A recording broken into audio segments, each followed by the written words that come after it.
नमस्कार, मी अंकित पाटील. माझं आणि मागच्या प्रेस कॉन्फरन्समध्ये जी मी परिषद आयोजित केली होती त्याच्यामध्ये माझा विषय असा होता की माझे 4 फ्लॅट होते तळेगाव दाभाडे नगर परिषदेच्या हद्दीत नाना भालेराव कॉलनीमध्ये. सदर बिल्डिंगमध्ये माझे 4 फ्लॅट विक्रीसाठी होते. तर ते फ्लॅट आज रोजी गेल्या महिन्यात त्यातले 3 फ्लॅट हे संग्राम भाऊ जगताप यांनी रेडी रेकनरद्वारे जो काही रेडी रेकनर गव्हर्नमेंटचा दर आहे त्याचा योग्य तो मोबदला देऊन आमचे ते 3 फ्लॅट त्यांनी खरेदी केले. राहिलेला एक फ्लॅट हा एक 3:30-4 वाजता आज खरेदी करणार आहेत. बाकी स्टॅम्प ड्युटी वगैरे त्यांनी सगळी भरलेली आहे. त्याच्यानंतर हा व्यवहार आमचा आज पूर्ण झाल्यानंतर आज रोजीपासून माझा वैयक्तिक किंवा माझ्या फॅमिलीशी निगडीत माझ्या आईचं किंवा माझं हे आमचं कुठल्याही प्रकारचं संग्राम जगताप यांच्यावर आमचा कुठलाही विषय राहणार नाही. किंवा त्या फ्लॅट संदर्भ सांगायचा तर प्लॉट नंबर 16 नाना भालेराव कॉलनी पारेख रेसिडेन्सी या बिल्डिंगमध्ये ना आमचा कुठला हक्क राहणार आहे ना आमचा कुठला विषय राहणार आहे. त्याच्यानंतर आम्ही दिलेले नगर परिषदेला जे अर्ज होते ते मी आज माझी आई जेव्हा खरेदी खताला सही करायला येईल त्या रोजी मी CO साहेबांशी भेट घेऊन जो काही अर्ज आम्ही केलेले होते तो आम्ही आमचे मागे घेणार आहोत. त्यानंतर परत कधी संग्राम भाऊ जगताप व आमच्यामध्ये ना कसला वाद उरेल किंवा ना कसली भांडणं उरतील ना कसला काय आपण म्हणता येईल आपल्याला गैरसमज म्हणा किंवा काय म्हणा तसं काही राहणार नाही.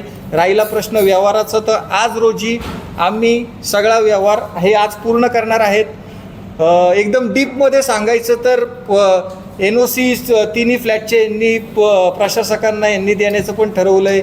आमच्या फ्लॅटचं पण आम्ही एक खरेदी केलेला आम्ही त्याच्यातून पण पैसे यांनी हे करून खरेदी खतात वजा करून ते पण हे भाऊ भरून घेणार आहेत आणि ह्यांचे पण NOCचे पैसे जेणेकरून पुढे वाटचालीस सोसायटीच्या वाटचालीस पण कुठल्याही प्रकारचा रोख राहणार नाही किंवा कुठल्याही प्रकारचा अडथळा निर्माण होणार नाही सोसायटीच्या NOCच्या विषयी. आणि राहिला प्रश्न आमच्या मोबदल्याचा तर तो 3 फ्लॅटचा मोबदला आम्हाला गेल्या महिन्यात मिळालेला आहे. राहिलेल्या एका फ्लॅटचा भाऊ एक 3:30-4 वाजता ठरल्याप्रमाणे आपलं होऊन जाईल आणि आमचा त्यांच्यावर तेवढा विश्वास आहे आणि असाच तो विश्वास पुढे पण राहणार. भावी त्यांच्या वाटचालीस त्यांच्या राजकीय वाटचालीस आमच्याकडनं पण त्यांना खूप खूप शुभेच्छा. आणि माझ्या बालपणाच्या मित्रांनी ॲडव्होकेट आकाश साळवे यांनी पण यामध्ये मध्यस्थी करून व्यवस्थितरित्या सगळे 4च्या 4 व्यवहार पूर्ण झालेले आहेत. आता आज रोजी मी तुम्हाला सांगतो माझ्या आईची तब्येत थोडीशी कमी असल्यामुळे ती काही इथे येऊ शकली नाही पण मी तिच्या वतीने सगळे अर्ज म्हणा किंवा काही जे काही ॲलिगेशन्स असतील ते आम्ही कॉर्पोरेशनला जाऊन स्वतः CO साहेबांना भेटून डेप्युटी CO असतील किंवा जे कोणी असेल HOD सर असतील जे कोणी असतील सगळ्यांना भेटून आम्ही आमचा विषय हा माघार आम्ही आमची घेणार आहे सर्व अर्जातून. जेणेकरून माझ्या खांद्यावर बंदूक ठेवून कोणी यांना गोळ्या नको मारायला हा माझा एकमात्र उद्देश आहे. आज तुमच्यासमोर सगळं म्हणणं माझं मांडायचं की आम्ही आमचा विषय इथं आत्ता थांबवतो आहे. झालेलं काय चूक भूल असेल तर पुतण्याच्या नात्याने मला 2 कानफडीत मारावी आणि पुतण्याच्या नात्याने यांनी तो माझी चूक भूल पदरात घ्यावी एवढं म्हणून मी माझं विषय संपवतो. अंकित मधुकर वनवे पाटील. ॲडव्होकेट साहेब तुम्हाला काय सांगायचं या प्रकरणाविषयी? बरं संग्राम भाऊ तुम्हाला काय सांगायचे आता यांनी पत्रकार परिषद घेऊन जे सांगितले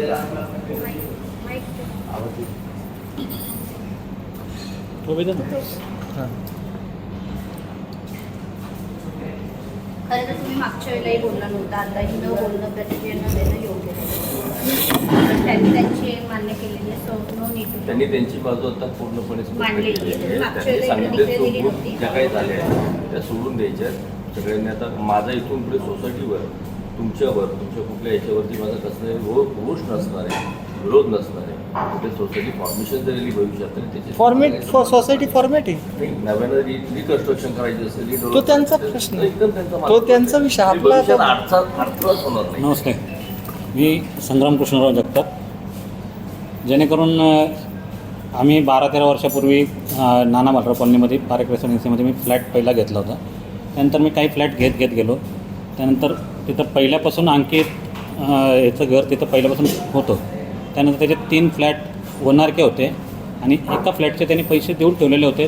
त्यांचा काही व्यवहार झालेला होता, पण तो ताबा त्याच्याकडेच होता.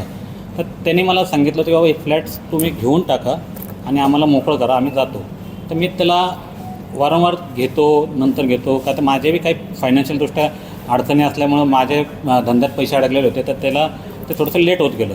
ते लेट होत गेल्या कारणाने त्याला काही लोकांनी काही गोष्टी कानात फुकल्या किंवा काही सांगितल्या. त्यामुळं त्याने एक जी पत्रकार परिषद भरवली. त्याच्यामध्ये पत्रकार परिषदेमध्ये मला काही त्याने थोडंसं बोलून गेला रागा संतापात की बाबा ह्यांच्याकडून मला त्रास होतो, ह्यांची मला भीती आहे किंवा मला त्रास होतो, ह्यांच्या पाठीशी कोणाचा हात आहे किंवा काय.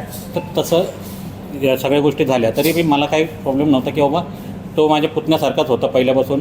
त्यानंतरही तो मला भेटला तरीही मी त्याला एक शब्दाने बोललो नव्हतो किंवा काहीच नव्हतो. त्याला फक्त बोललो जे काय असेल तो व्यवहार आपण संपून टाकू. म्हणजे तोही म्हटला माझा व्यवहार संपवला का माझा काही संबंध नाही.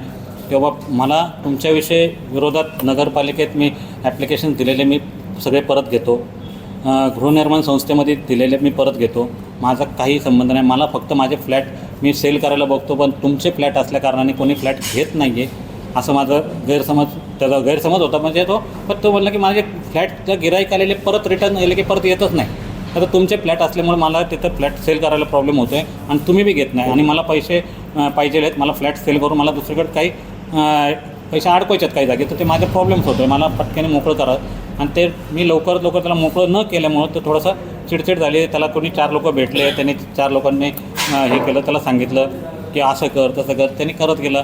पण त्याच्यातून काही हे नाही झालं. मी त्याला बोललो मी करणारच आहे. आणि त्या शेवटी मी त्याच्या संघ ते व्यवहार 3 फ्लॅटचा पहिला केला, पूर्ण झाला. त्यानंतर 4थ्या फ्लॅटचं त्याचं डॉक्युमेंट झालेलं नव्हतं. ते डॉक्युमेंट त्यांनी केलं. त्यानंतर आज काही ते डॉक्युमेंट्स मी परत फिरून माझ्या नावावरती घेतो आहे. आणि त्याचं शेअर सर्टिफिकेटचे पैसे बी त्यांनी मला त्या पैशातून त्याच्या लेस करून 17,50,000ला तो व्यवहार ठरला होता. त्यातून 15,000 रुपये ते लेस करून ते मला त्याने पैसे मागितले आणि 15,000 रुपये शेअर सर्टिफिकेटचे भरून टाक बोललं. आणि आत्ता ही पत्रकार परिषद संपल्यावरती आम्ही नगरपालिकेत जाऊन समोरून त्याचे जे अर्ज आहेत किंवा काय आहेत किंवा त्यांनी अनधिकृत केलेले किंवा अधिकृत केलेले काही गोष्टी असतील तर ते सगळे अर्ज जे काय आहेत तर तो मागं घ्यायला बी तयार आहे. सगळं काय आहे.